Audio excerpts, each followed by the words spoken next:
Greetings, fellow nerds, and welcome to Two Nerds vs. the Internet. My name is Andrew, and I am the resident nerd and host. Tag along each week as I'm joined by fellow nerds to help discuss and debate our viewpoints of various fandoms and explain to you why they are the best and try to convince you why you should like them. Now, before I bring on today's guest, and today is actually guests, plural. I don't know if you heard that the first time. We'll get back into that, but I've got a simple question for you because I want to introduce the topic first because of just how crazy this one is. Okay, for my question, have you watched, seen, heard of, or any of the following for these TV shows?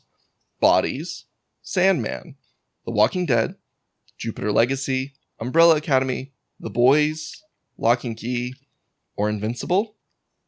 If you've answered yes to any of those shows, well then congratulations, you're halfway there, a little bit of a leg up on possibly knowing what today's topic is.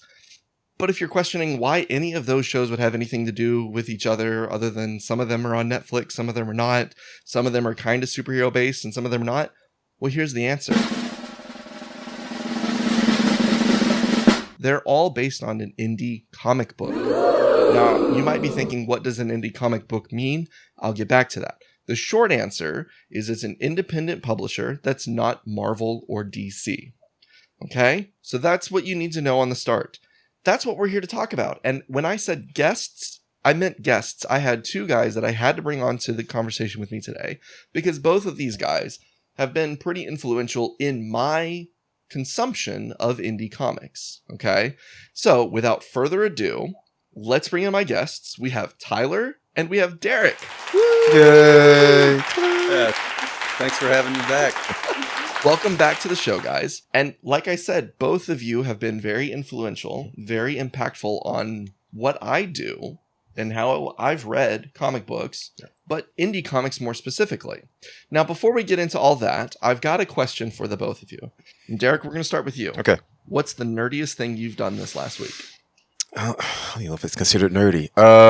What it might be. Playing a video game, of course. Which one? Resident Evil 4 Remake. Resident Evil 4 Remake. And the second time through. So I couldn't get enough from the first, going back through it again. And the reason why? Because I missed something. Because I'm a completionist. And I didn't get it. You had to go back through the whole game. I know that. That's rough, man. That's rough. Get a different weapon, power it up, and then don't forget to do this thing. Mm-hmm. Yeah, so that's probably the nerdiest thing I've done. That's okay. And Tyler, what's the nerdiest thing you've done this week? The nerdiest thing I have done this week is finish my binge watch of Gurren Lagann. I'm sorry, bless you. Gur and Lagann. Gurren. First word Gurren. Second word Lagann. Okay. The source of which is a totally made-up name by one of the main characters of the show. It is a absolutely ridiculous, over-the-top mecha anime that was written to just be a parody of how absurd the mecha anime genre is, but then it goes off on the rails to do its totally own unique, amazing thing, just to completely go to a whole new level of absurd at the end, and it's one of the greatest things I've ever watched. So you said you binged the whole show. How many episodes is that? 5, 10, 15? It's 27 episodes. 27. But it does have 2 movies that I have yet to watch, but I do have them. It sounds like you're slacking and you need to hang up this call. I know. And finish binge watching. I really didn't put the necessary effort into this one. Fake nerd. So where do you find this show? How do I go and watch it? So the episodes themselves are actually on both Hulu and Netflix. So if you have either of those services, you can watch the 27 episodes. The movies I actually have on disc. I've got physical copies. I'm not sure where those are streaming. Okay. Well, it sounds like you're a good nerd owning your physical media, as any good nerd should do, in my opinion. Yeah. Okay, well, that's really cool. The nerdiest thing I've done this week, because, someone had to ask, and I'm going to ask myself. I genuinely want to say it was the data I pulled together today for this topic today. I'm proud of it and the way that it worked. Did I actually do it? No. We'll get into that in a minute. But I feel like that was a pretty nerdy thing that you, Tyler, and Anthony would have made fun of me for in college, and probably are still making fun of me for today. But As good friends do. as good Yeah. friends do. Okay, well, so we're talking indie comics, guys, right? Right. Independent comics, not DC, not Marvel. And that doesn't mean we hate DC and Marvel. I mean, if anyone could see my office right now, you'd see Marvel stuff over behind Derek. You'd see DC stuff over behind my shoulder. I've got DC and Marvel stuff all in front of me. I've got some indie stuff in front of me. I love Batman. I love Superman. But there is a third character that I absolutely love too, and he comes from an indie comic because of Derek telling me to read it. Invincible. All right. So a little bit more about this. Indie comics, independent comics, I'm going to stop saying independent from now on. It doesn't mean it's a separate publisher named Independent Comics.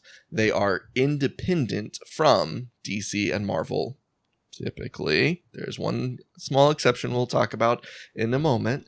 And there are, I think, the big four of the indie comics. You guys tell me if I'm wrong here, but I'm thinking Image, IDW, Boom, and Dark Horse.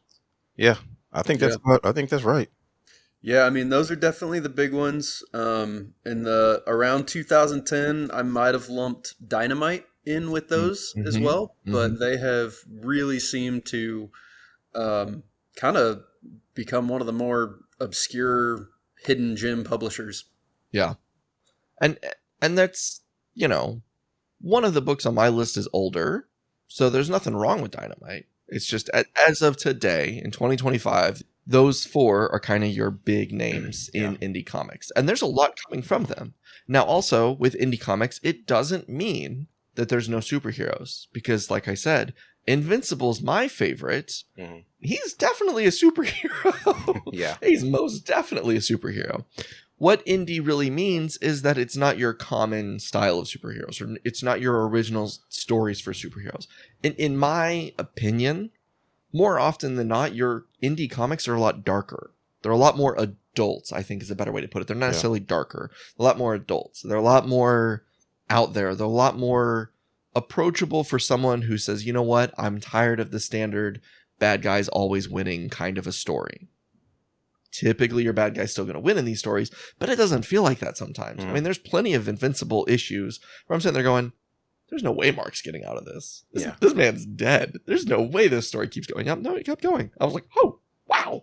Yeah. But they have a different feel to them compared to your standard DC and Marvel. And I do think DC and Marvel try to kind of compete with that from time to time and try to have that more adult story. I mean, look at the Absolute universe right now. It's kind of a darker, grittier, more adult feel to your DC characters, but it's not quite the same as what any of your indie comics guys can do. What do y'all think? Tyler? Sorry, what is the specific question there? What do you think about, indie comics being a little bit darker, a little bit grittier, a little bit more adults on the whole? In general, I tend to completely agree. And I think a lot of it just comes from the fact that these indie comics are able to tell completely different types of stories. Yeah. They're not bound within, what is realistically the editorial rules that Marvel and DC set because they are primarily out to have this continuous money-making machine. Right. But from a story perspective, they don't have the same guardrails that you're going to have at those major publishers.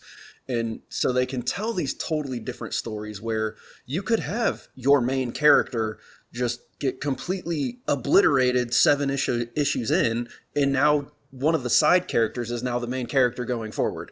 Like, you're never going to see that in a Superman book. You might see a side character take the lead for a couple of issues, but Superman's always going to come back and it's always going to center around him. Sure. And with indie comics, you don't have that rule that you have to follow. You're not bound by that. And it really frees up the writers to tell a lot more unique stories. They can explore themes and ideas that you'd never really be able to get away with at some of those larger publishers. And I think that tends to go in a slightly darker direction. But at the same time, I've seen some that just go like way more into the super bright, happy, fun, colorful that would seem almost like goofy and out of place at a DC or a Marvel. So you get both ends of the spectrum, but on the whole, I do feel like, I mean, one of the reasons I know about a lot of these indie books is because they really like go hard on the whole edgelord aspect of it. So Right. But to your point, not always. The one comes to mind is Archie Comics. Yeah. I mean, they've been around for a long, long time. Oh, yeah. Yep. Yeah. And I really don't think the guys in Riverdale are having that dark of a story, unless it's the CW telling a dark story. But otherwise, It's some liberty. wasn't there like a Archie Zombies comic not long ago? I'm sure there was, but even then, I'm sure Archie was smiling the entire time. Exactly. So, my first real big question, and we'll start with Derek here. What was your first indie comic that you read? Sure. League of Extraordinary Gentlemen. League of Extraordinary Gentlemen. Yeah. So that goes back to my time of working at Barnes and Noble during my college days. And I work, you're working with all booksellers. And one guy comes up to me, he's like, man, we've got this in. You need to read this. I think he got me reading Green Lantern. He said, it's going to be different. So you should read this book and see what you think. And every lunch break, I just cracked it open and kept reading and reading and reading. And I loved it. And then they had some sequels that came after that as well. But no, the way that it was written, like what you were saying, Tyler, the way it was written, you realize that they can tell the story the way they want to tell it, and no one is trying to say you must have these elements in your story. It must be told this specific way. It's like, no, tell the story. And plus, this is Alan Moore. He's not going to care. Mm-hmm. Nope. He's not going to care. He ain't gonna follow your rules anyway. Yeah, he's not going to care. And the way that the artists also get to draw things. They get to draw things as vividly as they want. Yep. To the complete of their imagination, and it just it hits differently. Yeah. And so as I was reading it, I'm like, oh, these dudes are hardcore. They don't care. and I loved it because it's like a real story. To me, I felt more drawn in this story in particular because it's not really considered superhero-esque. I mean, there's one person, the Dr. Jekyll, Mr. Hyde character that is like the power character, right? But everybody else is like mortal. They're just famous in fiction, but they're mortal. They still had to go up against supernatural threats and things of that nature. So I found it enjoyable. So yeah, once I got that, I was like, yeah, I'm hooked. I mean, just give me some more of whatever. And I was taking recommendations after that, but that was my first one. That's a good. That's a good one. That's a really good one. Would you recommend the movie for those people who? So I would say this: do it in reverse. Watch the movie first, then read the book. Interesting. They took liberties to the point where it's like they wanted to make people more superhero-esque than they actually were. The Mina, I think it was Mina, that character, she was bitten by Dracula, but she didn't get vampire power. She just survived it. But in the movie, they give her vampire powers, and I was like, no. She doesn't turn to vampire. She doesn't turn to bat. She doesn't do anything. But they were doing all these different things with her. It's like, we don't need that. That's not what it's about. It's not about making these guys superhuman. It's about them being human going against supernatural threats. Right. And that's kind of the deal. So yeah, the movie's fine. They introduced Tom Sawyer. I'm like, that's lame. What are we doing? You don't need Tom Sawyer. I mean, we had enough characters. So it's like, well, American audiences won't get it. American audiences need to read books. I don't just stop. So therefore, I would say watch the movie first if you're going to watch it all, and then read the book, and then you'll get the real feel of it, and then it'll take you into the sequels after that. So yeah. Okay. League of Extraordinary Gentlemen. League of Extraordinary Gentlemen. Tyler. So my first indie comic was Sonic the Hedgehog. Ooh. Oh, I mean, yay! Yeah. Yeah, I mean, I know, Andrew, you obviously know. Derek, I don't know if you know this about me, but I'm a big-time Sonic fanboy. I didn't know that. You didn't know that? I did not know that. All right, well, now you do. Was disappointed that there wasn't enough Sonic included in your video games episodes, personally, but that's okay. Wait, hang on. Systems? That was consoles. That wasn't okay, all right, fair enough. This is a separate conversation. Yeah. Okay, all right. Don't worry, that's on the docket. Yeah, but I was a big lover of the Sonic comics. My earliest exposures were to, the earlier issues when they weren't doing these big story arcs. They were just like one-off little throwaway stories, kind of like an episode of a cartoon or something. But then, of course, as I got older and realized, as I got more and more into comic reading and started seeing those on the shelves, and was like, wait, they're actually telling like actual stories with these characters now, and they actually have emotion and significance. And by that point, they were being published monthly by Archie. Sonic's only option is go faster, isn't it? Hey man, there is some awesome stuff that came out of the Archie comics, and now they're over at IDW where they're doing really good stuff too. They had a really cool crossover with Mega Man at one point in the Archie line. It was really, really fun stuff. So if you're a weird Sonic nerd like me and you haven't spent much time delving into the Archie comics or the IDW Sonic comics, I really highly recommend it. Well, now, since we're on the topic of comics and we're all nerds here, I saw a video recently that I've got to now send both of you, and I realized I should have probably sent it to you sooner, Tyler. Someone online was making a comparison between Shadow and Jason Todd, a.k.a. the Red Hood. Oh, yeah. Oh, 100%. They are the same character. They were both abandoned. They both got killed. They both were brought back to life and had messed up memories, not remembering anything. They've got a friend who wears a lot of blue and is kind of angsty. They've got another friend who's kind of a spin-off of the first guy who's blue, who is very tech savvy. And yellow. And yellow. That's a good point. And yellow. Wow. So they have red and black as their color scheme. I'll find the video and I'll send it to you. Do they both carry guns? Yes, they do. Yep. Yep. See, I've always thought of Shadow as more of like the Vegeta to Sonic's Goku, but I do like the Jason Todd parallel there. That's kind of fun. All right, cool. I'll be quick. My first comic, I think I've mentioned, my first comic book was actually reading Mask of the Phantasm. It was in the back of the VHS set that I had. That's obviously not indie. That's Batman. We know that's Batman. My first indie comic I got at this event we'd gone to. It was actually my sister won it in like a raffle. It was the Big Book of Barry Ween, which both of you can say, who the heck is that? That's fine. I didn't know either. He's basically Dexter from Dexter's Lab, but a much more adult version who says the F word and just kind of goes out of his way to blow things up just because he can. And it was a blast to read. High school Andrew loved reading that. Thought it was the funniest thing ever. I was actually talking to Derek about that a couple weeks ago, and I was like, God, I wonder where that went. I had it at one point, and then I looked at my shelf and I was like, oh, it's sitting right there. You just couldn't see it between everything else that you still have. So I'm gonna have to probably go back and reread that. But that was my first, and it was good. It was really good because it was kind of showing me that comic books, and this was even before Tyler and I had connected and I really started reading comic books, but it showed me that you could tell different stories that weren't just superheroes in comics. Now, that being said, my first like comic book that I was introduced to once we were reading comics that was indie was Locke and Key.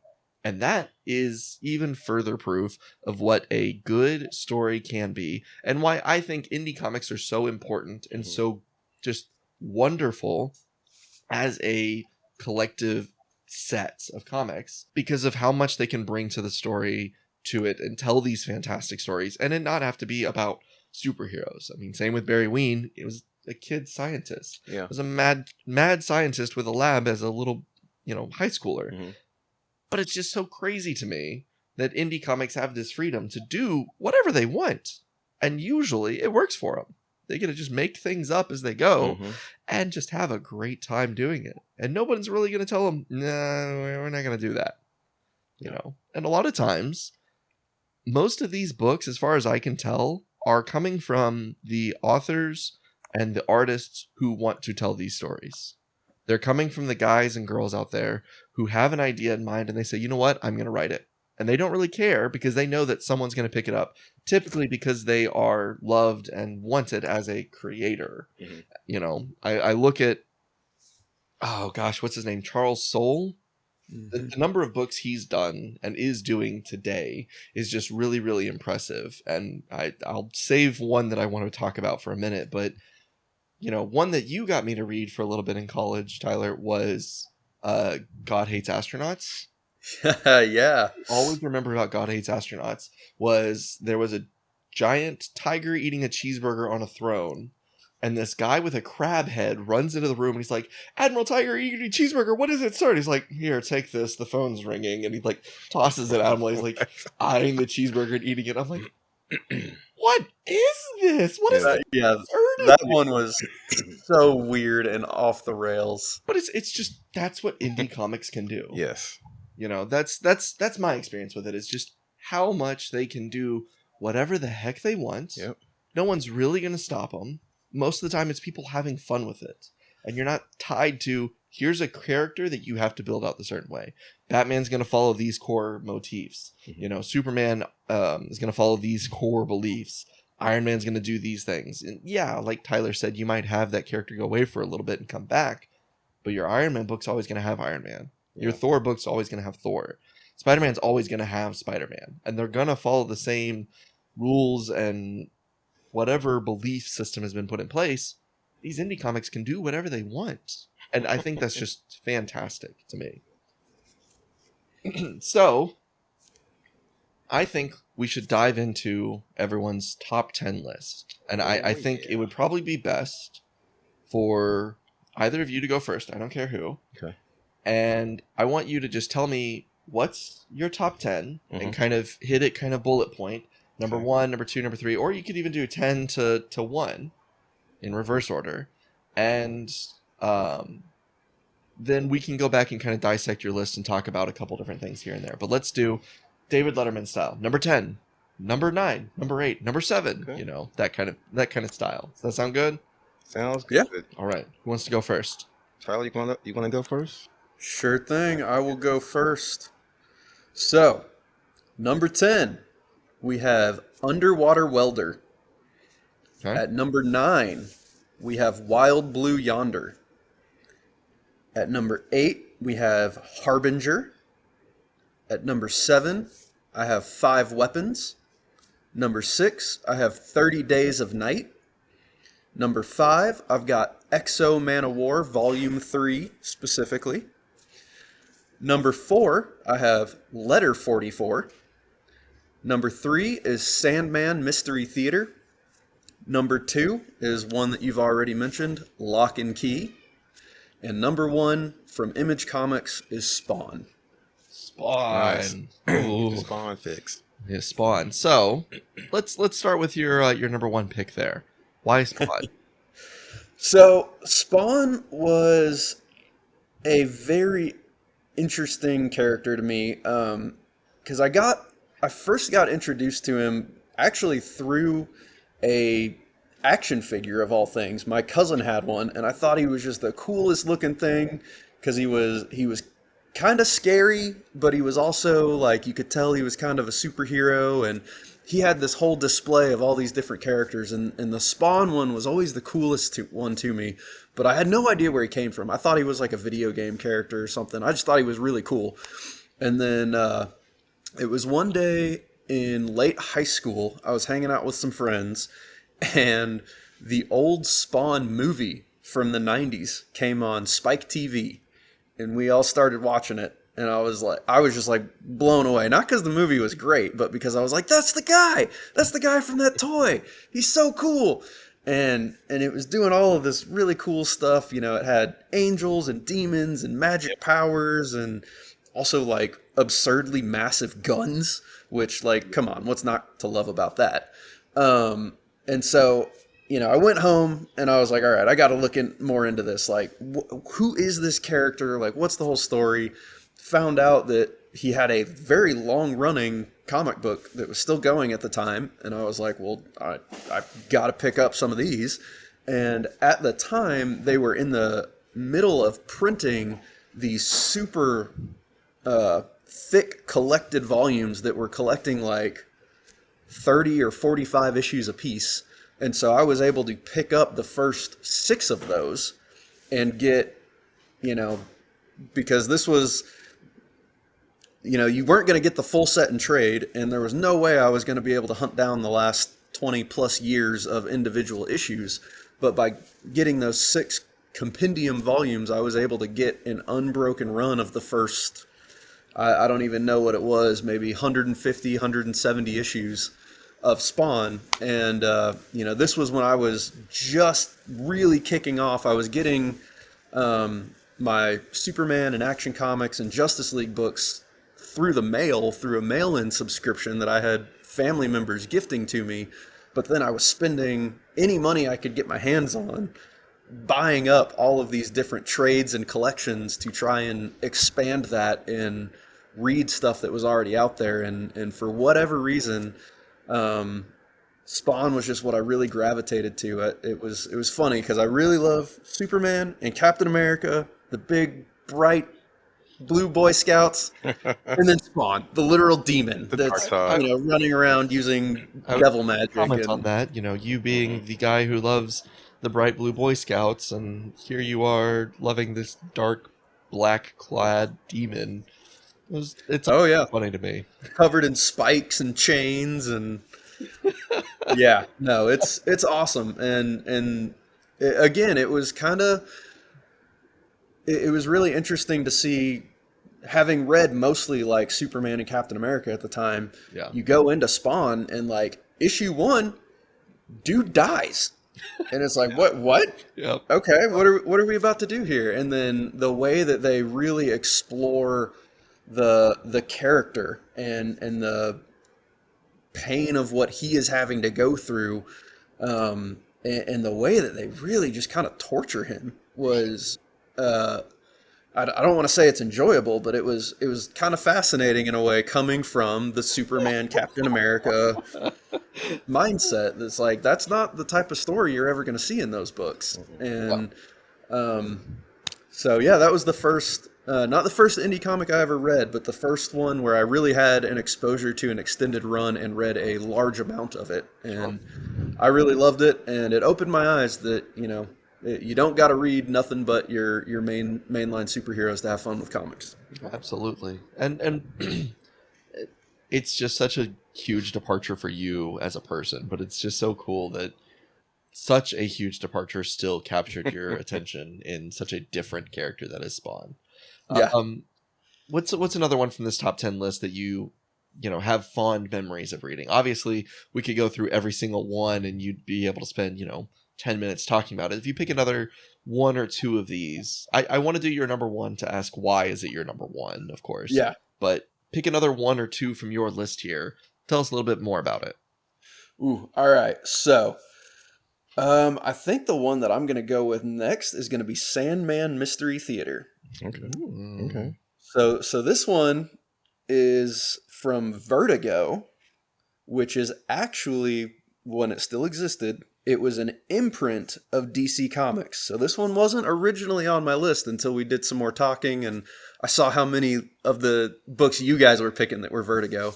But Vertigo was actually like the sub company under DC where they would publish their darker, more adult stories. Right. And so you made a comment earlier that makes me think you're quite unfamiliar with this book. Because I say Sandman Mystery Theater, and what do you expect it is? I mean, I'm not going to think of the Sandman that I think of from Spider-Man. My brain does kind of go to the Sandman comic, but I don't think it's the same guy as that either. I'm expecting this, because it says Mystery Theater, I'm expecting this to be some kind of a guy going from story to story in that kind of classic detective noir style, and it being that Mystery Theater of each issue or X amount of issues is him jumping into a new story and like trying to solve the mystery. Yeah, you're exactly right. Let's go! Yeah, because you had made a comment about the Sandman series on Netflix. So I was like, ooh, does he think this is the Neil Gaiman one? I do not. I know those are different. Yep. Yeah, so it's confusing because they were both Vertigo books. And so there's a lot of people who just by reading the title think that they're the same. And they actually did have a really cool crossover called Sandman Sleep of Reason. Okay. So Very cool crossover. But this series is actually a modern recreation of the Golden Age Sandman character Wesley Dodds. Okay. Okay. So if you've read any of the old Justice Society books, he was I'll call him superhero, but he doesn't have any powers. He ran around in a green suit with a brown trench coat and wore a gas mask, and he had a gas gun that he would use to put villains to sleep. Beautiful. I love it. And so in all of the, classic tropey Golden Age stories, he was bright and colorful, and he was getting into wacky adventures and saving damsels in distress. Well, Sandman Mystery Theater comes along in the 90s through Vertigo, and they turn him into just this really dark, creepy noir character that's going around solving mysteries. And it's great because the first 6-issue arc, the Tarantula, is actually, they took his original first Golden Age appearance and retold it using modern storytelling conventions and modern art, and Cool. That is cool. did a bunch of really cool stuff with it. But it's a great series. It's a lot of fun mystery, and being Vertigo, the adult imprint, it's just full of dismembered body parts and horrible things happening to people, and just crazy villains that none of them really have like superpowers either. Like, this is all real world stuff, which makes it a little bit scarier, because it's like, oh yeah, that could actually be happening in a dark alley somewhere. So really, really cool series. I'm a huge fan of it. Highly recommend it. And then you said 2 or 3. Before you do that, I've got a question here. I've actually got a small side question that spawned off of this. Spawn. Was the Watchmen DC or was it Vertigo? I don't know, and I'm asking legitimately. I believe it was DC Mainline. Was it DC Mainline when it released? I don't know that. What's interesting, though, it's funny that you mentioned that, Andrew, because the Sandman character that you're talking about, Tyler, that version, I've read some of that story, and I remember when it came out, he resembled Rorschach from the Watchmen. He is that character. That's what he was, and I remember that's reading why that. I'm asking. Yeah, was the Watchmen, when it was released originally back in '86, was it through DC or was it through Vertigo? Because this sounds like something that would have fit Vertigo's MO. I think it was. I might be Vertigo. I'm looking now, and it shows the publisher was DC Comics. Mm-hmm. And I'll try and find a little bit more information here to see in a moment, where did it actually go to? And Tyler, if you're able to pull that up a little bit faster than I can, go for it. But it feels like that would be something that was Vertigo. Mm-hmm. But at the same time, when did Vertigo start? So Vertigo was founded in 1993. So Watchmen published in 1986. Exactly. Okay. So I think this, and this is just a new thought that I'm having. Mm-hmm. And being the nerd I am, I'm pushing this out as fact. It's not fact, but I'm pushing it as fact. Andrew's fact.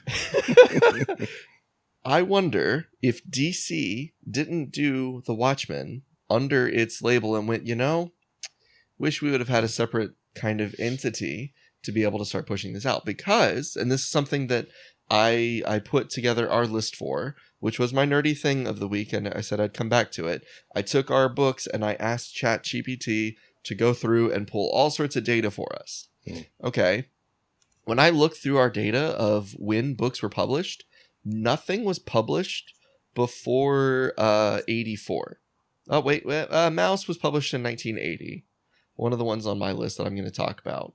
But nothing was published before really 1980. Most of this stuff came out mid to late 90s or early 2000s. So I wonder if something like The Watchmen was DC's first crack at it and going, well, what if we did tell these more adult, darker side stories that don't necessarily have superheroes? And they went, let's hold on to that. Let's come back to that thought and let's do that a little bit later. And that's where Vertigo come from. That was the one side question that I came up with. But my main question, does Vertigo count as an indie comics publisher because they're owned by DC? And it is still technically DC, just under kind of a pseudonym, if you will. I say yes. I mean, just because there are I think there are other indie comics that may be under the umbrella of some other bigger company Sure. that wouldn't be unheard of. So they're in a completely different vein. You know, they're not mainstream. Yep. And they aren't telling quote unquote superhero stories per se. I just think it counts. I think it counts as an indie comic, especially from the approach of like what we've been talking about this whole time about how they approach the stories. And they've kind of got like, we don't have to, fall under this particular set of guidelines to tell our story, which is why they have the label in the first place. Mm-hmm. Which is a fair point. Tyler, what's your thought? So I'm on the fence, right? Okay. I think it straddles a weird gray zone. Okay. Because, and that's why I originally didn't have Sandman on my list until I saw that you guys were including Vertigo. Because the reason I say that is because, to Derek's point, yes, they are totally, in one sense, their own thing. They weren't bound by the same editorial restrictions. They could tell totally different types of stories.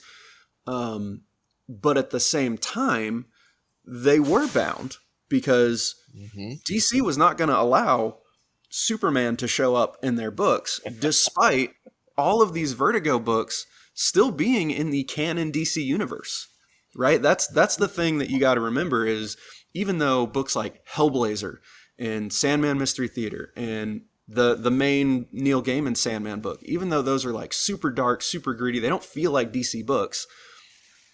All of those characters have appeared in the mainline DC universe, That's a good point. In Justice League or what have you. Yeah. And despite that, you're not going to see Batman and Superman show up and do all of these really dark, gritty things. So to me, for the sake of this conversation, yes, it is an indie book, but it really is in a weird, it's in both worlds without being in either one at the same time. Yep, that's fair. Okay, yeah. I like that. Okay. Yeah. All right, so Tyler, your third one that you want to kind of touch on today, which one would it be? All right, so I'm going to go quick on this one because I've done a lot of talking and I don't want to monopolize things, but I think the last one I'm going to point out for this one is Letter 44. It's super cool. The premise is that every time a new president of the United States takes office, the former president writes him a letter and says, here's everything you need to know. And the 44th president, which obviously we have now had a 44th president, we hadn't at the time that this was being published. When the 44th president comes into office, the letter from the previous president reveals to him, we have made contact with alien life. We have a top secret mission going out to make contact with them. They are entering the orbit of Jupiter as you read this. Be prepared for whatever's coming. Okay, then. That you already sold me. I'm done. You sold me. I'll give you something You else sold that, going back to this list that I pulled everything together for. Do you know who wrote that book? I sure do. Charles Soule. Charles Soule. That's funny. Charles Soule wrote it. This man is probably now my favorite comic book author, and I have to meet him because of all the books of his that I love, and I just now have to just shake his hand and say thank you. So wow, okay, I'm gonna have to read Letter 44. Wow. That's yeah, and it is complete. It is a full. It's long. It's like 60 or 80 issues or something, but it's a finished, complete story, and it is a ride. Only 80 issues? Come on now. Invincible's like 100 and something. Easy. Okay. All right. Yeah. Jump numbers right there. That's right. That's right. Okay. Well, you sold me. That sounds really cool. And the Sandman Mystery Theater, it's really nice that they brought back a character from the golden age of comics. It's not my cup of tea, but that's okay. I know he's one of your favorites kind of further down the list, not your top 3 or so, but he's up there in one of your favorites. So it's kind of cool that they have this ongoing series for that. Yeah. All right. Derek, do you want to go next? Do you want me to go next? I can go. Okay, go for it. Starting with number 10 for Derek. What do we got? Now, let me say this off the top. Okay. Sorry. When I made this list, it wasn't in any particular order. But I will say the ones at the top are ones that just popped in my head first because I like them so much. So I'm going to still talk about the ones I like the most. That's fair. Okay. That's fair. So let's say number 10, I have Saga. Number 9, Jupiter Ascending / Jupiter's Children. Number 8, Black Sod. Number 7, East of West. Number 6, Black Science. Number 5, The Killer. Number 4, Black Monday Murders. Number 3, The League of Extraordinary Gentlemen.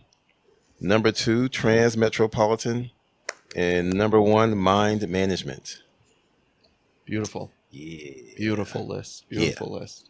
Yeah. I So wonder is why that you pronounced made it. mind management? I always read it as mind Mgmt. I mean, that's what it says on the cover, but once you start reading, you understand Okay. what it is. Okay. And I'm going to start talking about mind management. It has to be talked about. I don't know a lot of people that have read that one.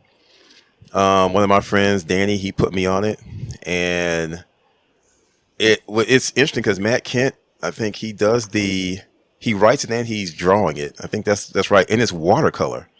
That's the other thing that stood out. It's like the art is watercolor, and at first you're like, "Am I going to get drawn into this artwork?" But you do, and it starts to all make sense.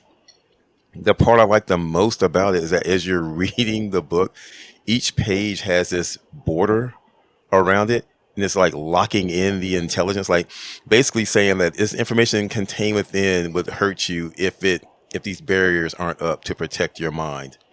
And when you start reading it, and in further issues, some of those barriers break, and so it's kind of like breaking the fourth wall in a sense. It's supposed to affect you. You start reading the very back of the book, all of the what do you call, like, ads and stuff like that are all built into the story. And so it's a weird trippy ride, and you'll love it. I mean, the whole thing makes sense as you start going through it, but I didn't want to give it completely away. I want people to just be enticed to go read it. But your basic premise is this woman wakes up. She has a memory of a person, and she just knows she needs to find this guy in particular. And there are just different clues that lead her around. And as she's getting closer, she's like, why are people following me? Why is this person chasing me? Why is this happening? And so getting closer and closer and closer and closer to the truth. And it's a hell of a reveal and everything about why all these things are actually happening. And so I enjoyed it. I enjoyed it thoroughly. And the fact, I think they're doing a television show. Is that right? Yes. I saw recently they are doing a TV show for it. I don't Yeah. know who, but I saw they're doing a TV Okay. show for it. And then Andrew had in there to find a board game version of this. Now I got to get it. See? So I'm like, if you made a board game and now you've got a show coming out, that means you have enticed some people. Mm-hmm. So Oh, now, 100%. yeah. So I definitely have to own that board game. Well, and do that. if it's what you're telling me, looking for someone, I could see how that game would work. You kind of getting a little bit of information revealed, a little bit more information revealed as you go, and it's kind of that mystery. Okay, I know this, now I need to find a way to get to this. And Yeah. I could see that being a pretty fun cooperative game of trying to Yeah. reveal the story and everything going on. Oh, that could be fun for sure. Or it could play similar to like The Fury of Dracula, What's the where it's an asymmetrical game and one character is hidden from the others, but Oh. they're trying to work together to hunt that person down or something like that. Okay. All right, so mind management is not Mind necessarily management. your number one, but it's the first one that came to your mind. It came to my mind. Okay, give me another one on this list that you want to talk about. Are you going to talk about Transmetro? I can. I let You- you talk about Do it. you? I mean, you. If you want to, You go for you it. should do it. No, I've got plenty on Because this you've list read it, I you're wanna talk fresher. Okay, it's fresher on your brain, and you. So jump in with me then. If I Okay. leave pieces out. So Okay. Transmetro, it's a book that I absolutely told Andrew he must read. I don't know how long I talked about it, but I was like, no, you gotta read this book. You gotta read this book. You gotta read this book. What's funny is you're actually not the first to tell me I had to read Oh the really? book. Oh okay. Tyler, you. I wouldn't shut up about it back in college too. he's like, dude, you got to read this. Dude, you got to read it. Dude, you got to read I it. love that book, and I'm trying to remember who told me to read it. And I think I started reading it while I was again at Barnes and Noble, and it was just sitting on the shelf looking at me all the time. And I would come pass by it. I would pick a different book, and then like I'll get to it. And I pick a different book, and then one day I finally ran out of other things to read. It's like it's time, and I jumped in. I'm like, why didn't I read this a long time ago? But Transmetro, Spider Jerusalem, I believe is the main character's name. Jerusalem. Yep. He is a what do you call him? A media He's a reporter. a reporter. Yeah, he's a reporter, and it just kind of kind of rings true to what we may be facing. They were trying to silence the media, silence the voices of truth and reason, and he's like, I'm not having it. And I think he comes out of retirement to expose corruption that's happening throughout the city that they're in. I think if I'm That's remembering it correct. correct. The big thing that you're kind of leaving out here, the big lead you're burying, is how far into the future it's set. Oh yeah, and the crazy technology they have. yeah, and the technology is super wild. He had these glasses, this green and red lens glasses. I think they had the ways to what was it, like to see the truth or something like that. Or see, no, they could record things Yeah, through he some could kind record of with the glasses. yeah. Kind of Google Glass style. Yeah, you yeah. know. It was a variety of different technology that they had, and I just know he had these assistants, like these two female assistants, and they're following him around and helping him kind of like crack the case against all this corruption that was happening.